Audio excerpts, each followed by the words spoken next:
What's going on, guys? Welcome back to the channel. Today we're going to talk about some heavy stuff.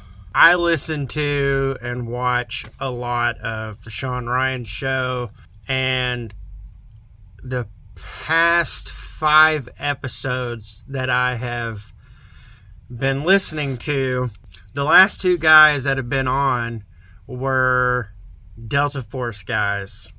You know, super tough, super alpha, super manly men. Were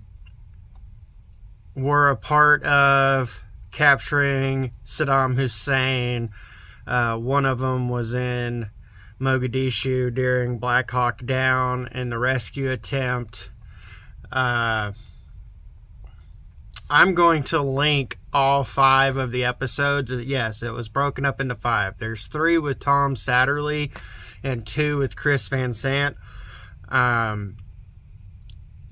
Combined, they're about 12 hours. And I know, that's a long time, short attention spans, whatever.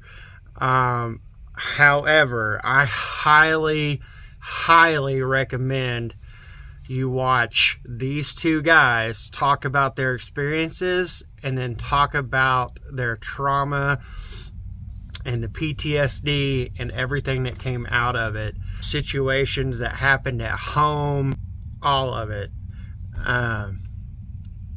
It's not something I talk about on here very often. Let me rephrase that. It's not something that I get into great detail with on here.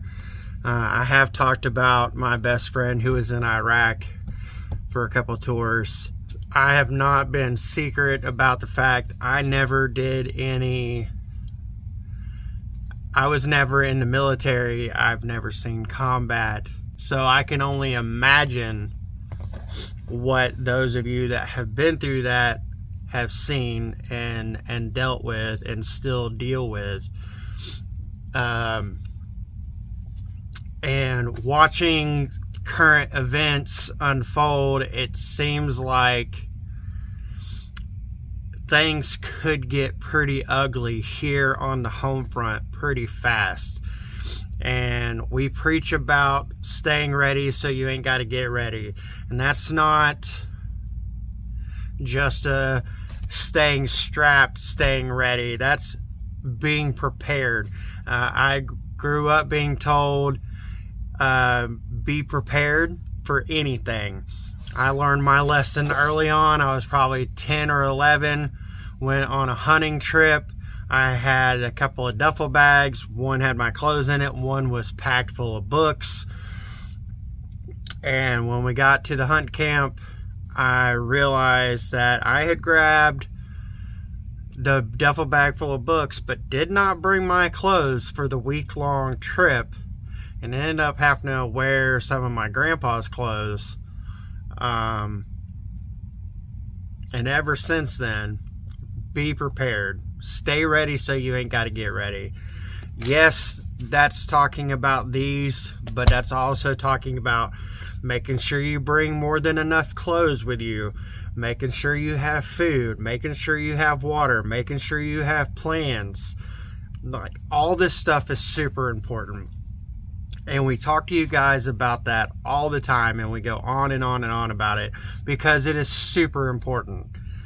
I have been trying to touch on some basics outside of the shoot, move, communicate, outside of the cool guy stuff that everybody wants to talk about, and talk about food and gardening and water, hunting. But something else that we need to talk about that doesn't get talked about enough, and I'm hoping to have this conversation with some actual veterans, something that everyone needs to keep in mind, especially if shit does hit the fan and civilians have to get involved, things go to shit and we end up having to do things. That stuff weighs heavily on you.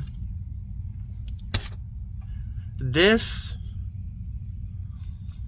is too many. 22 a day, And they say now they're saying that number is probably wrong. It could be upwards of 44 a day.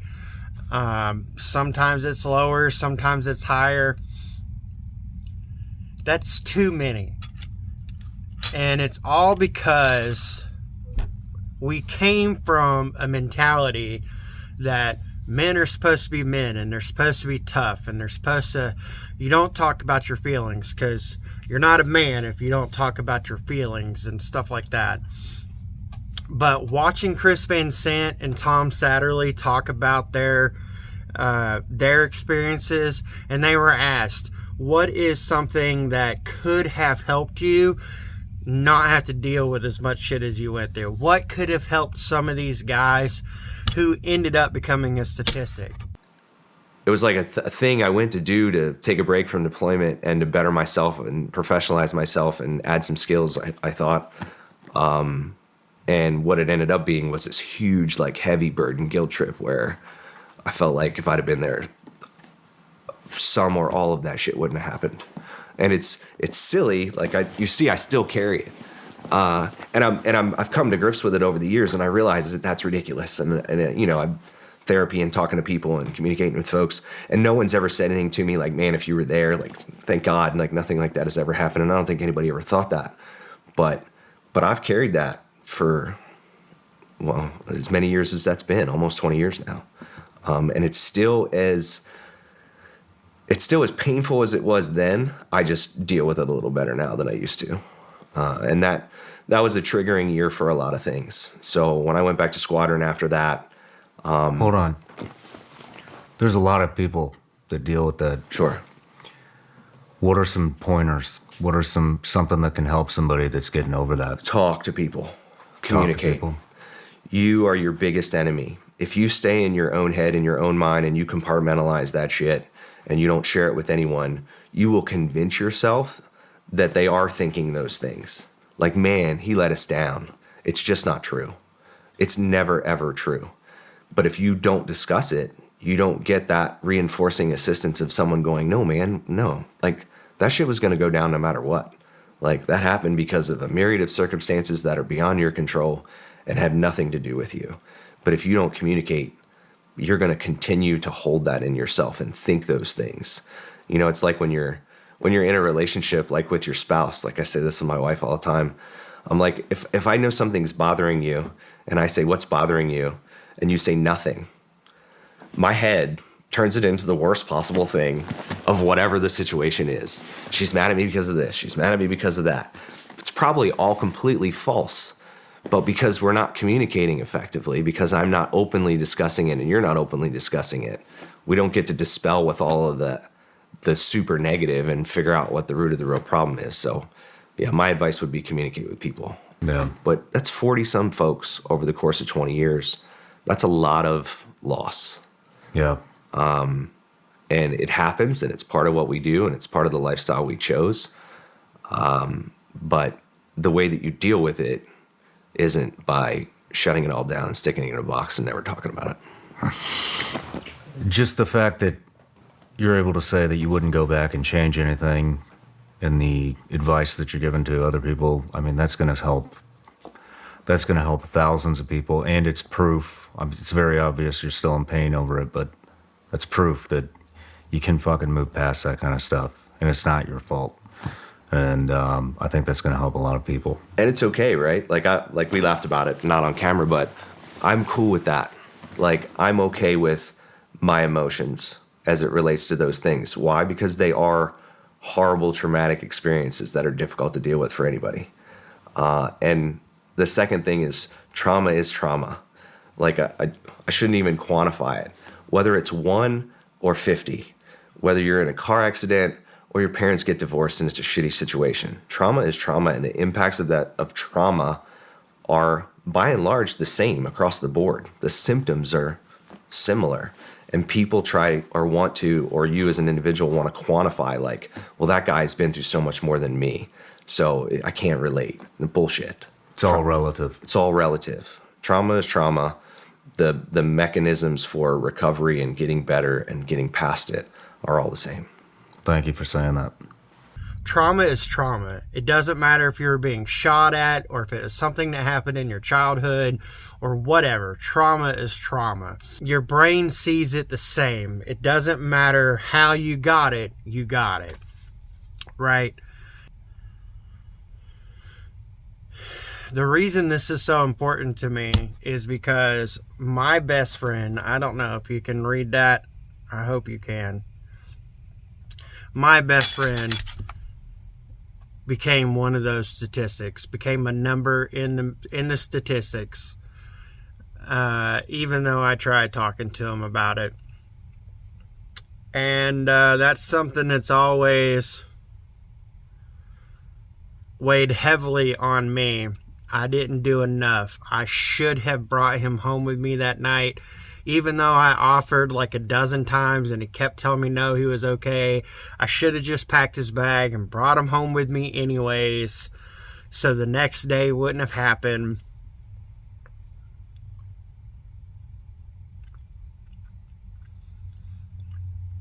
I still think about that phone call the next morning when I got up and I was getting ready for work, which I was supposed to see him at.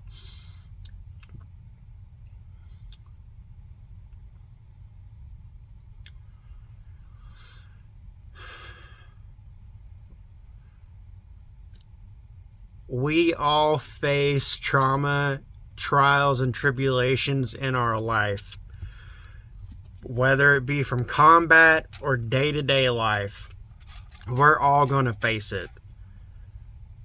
Should Tiawaki happen, should shit hit the fan, it's going to get way worse. And I had this conversation with Josh from Modern Frontiersman on one of our podcasts about how there's guys out there who are just dying to get into the fight. They're ready to go. They've got all the tier 1 operator Gucci gear and stuff, and they think that it's going to be fantastic. But they have no idea what it's actually like. I don't either. I only have stories from my friend, from my grandpa, from interviews that I've watched and listened to. Everyone's in a hurry to get into the fight. No one thinks about all the consequences that come. And it doesn't matter if you're protecting your family, protecting your home, protecting yourself, protecting your country. I'm not saying that that is wrong. I'm just saying we need to be prepared for everything that's going to come out of it. Say we do break off into shit hits the fan, Tiawaki. You've got your mag together. You fight through for a couple of years, and then you start rebuilding society. Things are starting. How are you planning on taking care of your combat veterans? Because they'll be combat veterans after they go through that, right? How are you planning on taking care of them? How are you planning on dealing with that emotional, traumatic aftermath? You know, you have conversations and you set up your group, your mag, your circle. You have food stored, you have water stores, you have gardens, you have food procurement, you have ammo stored, you have medicine for boo-boos and ouchies. Do you have a plan for what you're going to do when that guy wakes up in the middle of the night screaming from the night terrors? Do you have a plan for when that guy snaps and goes crazy because something triggered something and he remembered seeing his best friend die in front of him? It's not sexy. It's not something that gets talked about. It doesn't capture a lot of attention. It's getting a lot better. The VA and stuff like that, back when my best friend was dealing with it, is not as good as it is now for these guys.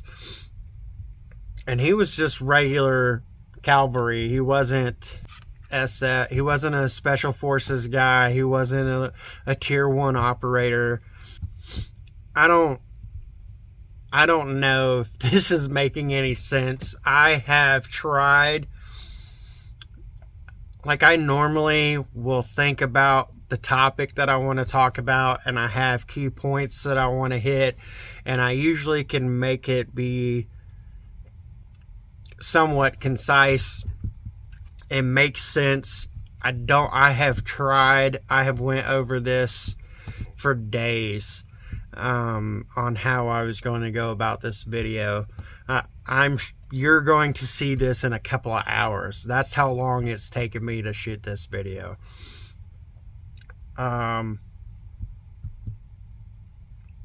So I hope that this is coming across the way I want it to come across. This isn't the sexy shit, you know. This isn't pew pews and bad guys and shoot, move, communicate. Well, I mean, I guess it is part of that. It's to communicate, not necessarily communicating, you know, where the enemy is at, how to close in, speed and violence of action, raining down hate, whatever. It's communicating that, hey guys, I'm not doing good today. I feel like it's all my fault. Not only that, when someone comes to you, because if and when this happens, the whole Tiawaki shit hits the fan, Chinese invasion, terrorist cells that are already inside of the United States because due to open border policies of current administration and all this bullshit that's going on right now, eventually something bad is going to happen and we're going to have to get involved. And when we do, this is going to come up. When someone goes to talk to you about it, hopefully, God willing, they come and talk to you about it instead of dealing with it themselves. When they come and talk to you about it, remember, please remember to be kind to that person. Don't belittle them or call them less of a man because they're being open about how things are for them here and here. Remember that you're going to go through the same thing at some point, most likely, and you're going to need someone to turn to as well. Let's be kind to each other. Love each other. Love your families. Hold everything that you love near and dear to you, because the world is trying to take that shit away from us, and we can't let that happen. I know this was a heavy one. I know it's not the video you were expecting, but I just felt like it was the one I needed to put out. So that's all I've got for you guys today. I am leaving numbers down in the description and probably up across the screen. These are numbers that if you are going through something, whether you're military or not, doesn't matter. These are free numbers that you can reach out to get any help that you need, even if it's just an ear to listen to you, because our mental health is important. Your family needs you. You are needed. Stay. Don't end it with a period. Put a semicolon. Stay, because you are needed and you are loved. And you're going to do more harm than what you're doing right now. When you're in that mental place and you think no one's going to forgive you and no one loves you anymore and it would be better off if you just weren't here anymore, trust me, they would rather forgive you, help you get better, and continue loving you than have to bury you in the ground and for the rest of their lives think to themselves, if I had just took him home with me instead of letting him tell me he was okay. They would rather have you for the rest of their lives than to not have you at all. Please stay. That's all I got.